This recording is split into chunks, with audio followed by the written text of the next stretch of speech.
how important would you say that this portion of a fragrance?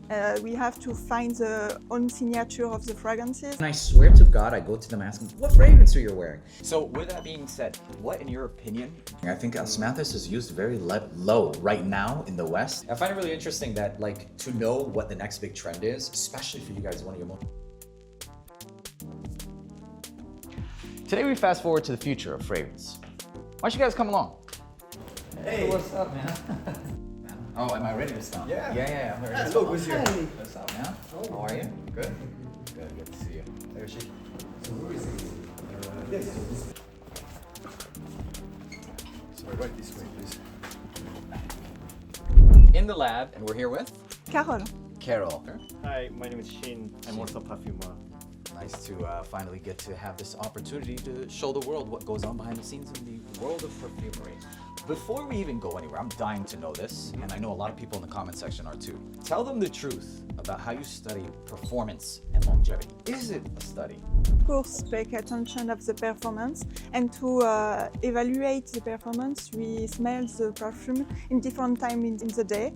So we keep trying on the skin or on the blotter, and we smell at the first impact, and after we smell in different hours, like 4 hours, 8 hours later. Each Yes. stage, so timing. Yeah. I knew it.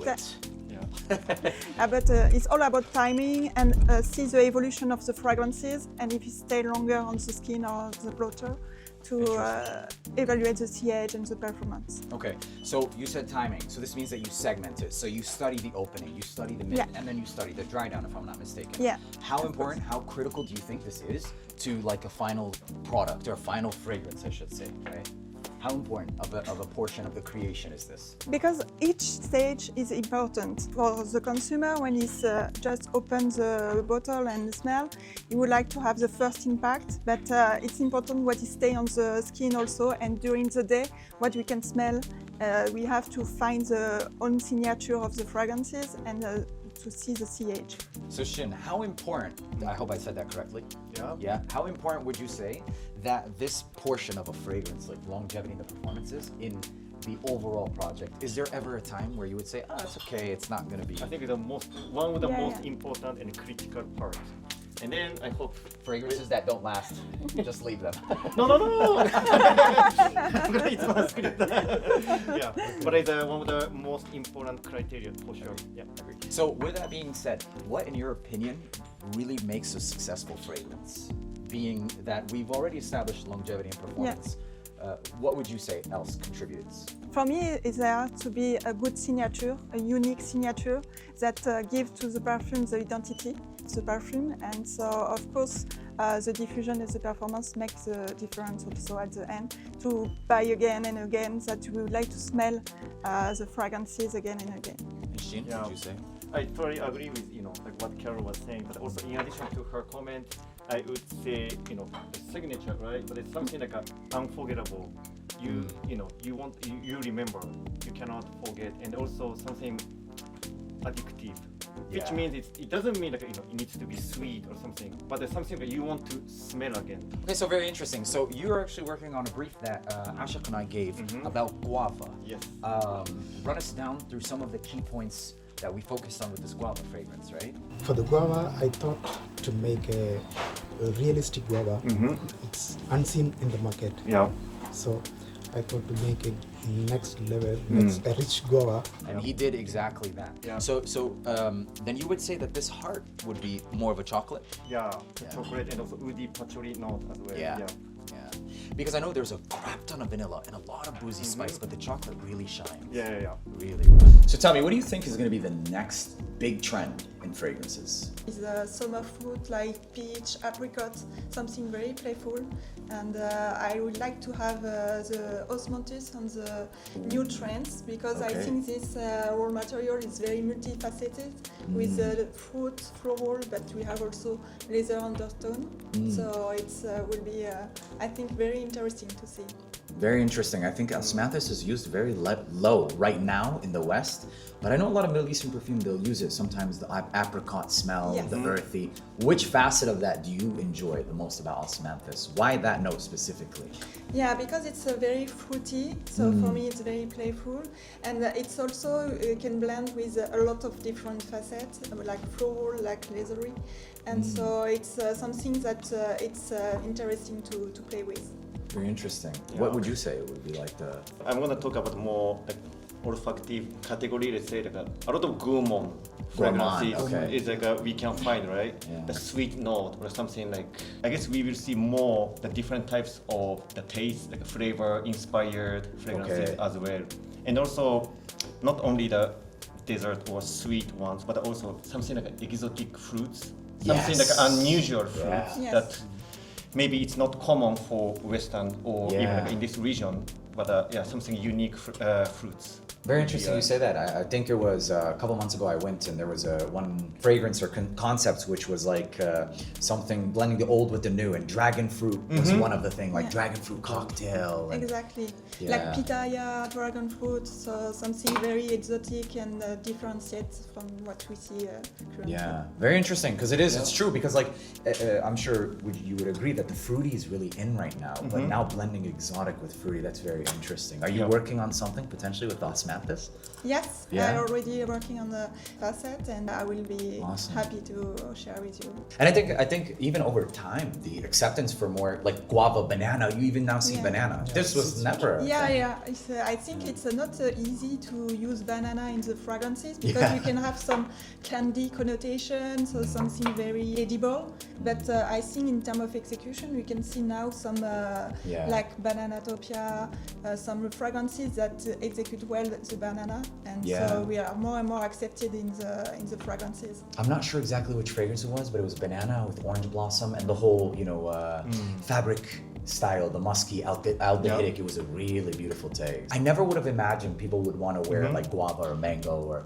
But I believe that nowadays the consumer is really seeking for new tastes, right? New fragrances. Yeah. Because we are talking about something like gourmand, edible fragrances, fruits, and why not going to more vegetable? Campbell, for example.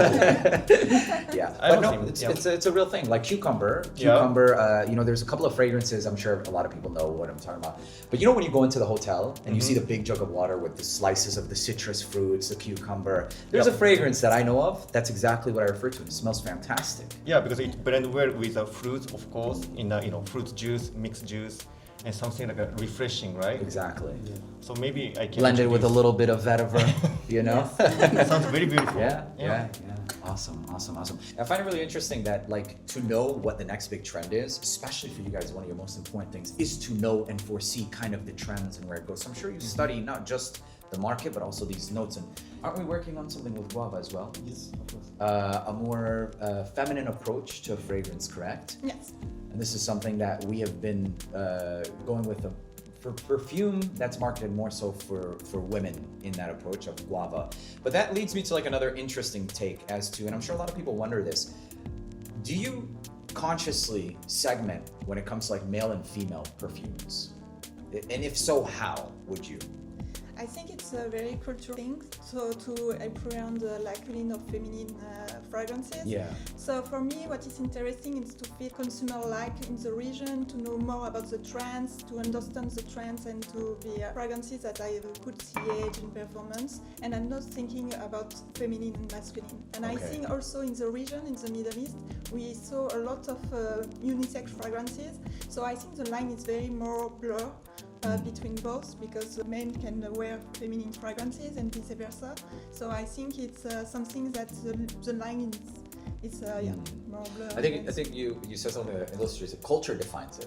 Yeah. Yeah, because in some regions culturally this is accepted, in some regions it's not. Yeah. I feel a lot of people with the floral aspects will feminine traits go towards the masculinity and femininity. But would you say that the modern day now, that blur, the line, Yeah. do you think it's gotten even more blurred over time? Yeah, I think so. Yeah. That we are more and more going non-genderless fragrances. So everyone can make the fragrances and Amazing. those segments. Let's talk social trends for a little bit. So For instance, like a lot of people know me in even my like local town as like the perfume guy, and I go to a gym where it's like full of like teenagers and like 14-year-olds, 16, 17, and I swear to God, I go to them asking, what fragrance are you wearing? And they're talking about like $400 perfumes that mom and dad are buying. So with that being said, with this newer generation, with the advancements of like social media and this shift, how do you think it shifts the creation process or perfumery in general now that we have a whole new, because correct me if I'm wrong, before it was a little bit of an older age group. Yes. So how does this new era change the way that you guys see fragrance and perfume? Yeah, I think the new generation, it's much more curious, more bold, more emotionally driven. So they are looking for very strong fragrances. And I think they are, with the social media, more educated about fragrances also. So they have a lot of high expectation about fragrances. And they know very well what is on the market, because with all the social media, we can have see the trend and follow the trends, and they are very curious about it and to test, and they are not afraid to test new things. And so I think it's also a way to change the way you create fragrances to young generation. I have seen many times young generations, they purchase fragrances online without smelling. That is quite shocking for me, but it's very normal, right? Then also they check from the website, from the social media, it's a story. That's why I also like sharing, what is the process of the creation for this fragrance, for example. Yeah. 100%. They really care about what is happening behind the creation. Then they are intrigued to buy it and spread this, the story. And that is the exact purpose of why we're here. Because people want to see this. Yeah. They want to appreciate the art. They want to know what it's going into. Not just slap, here you go, and just buy it because you're going to get compliments. And it's the storyline nowadays that really drives home. How can I connect to something and potentially even escape through a fragrance or whatever it may be? Yeah. That's awesome, that's awesome. And there you have it, guys. The future of fragrance. A bunch of new and fun, exciting things coming soon. And you heard it here first. You know what to do. Make sure to like, hit that subscribe, and I'll see you in the next one. Peace.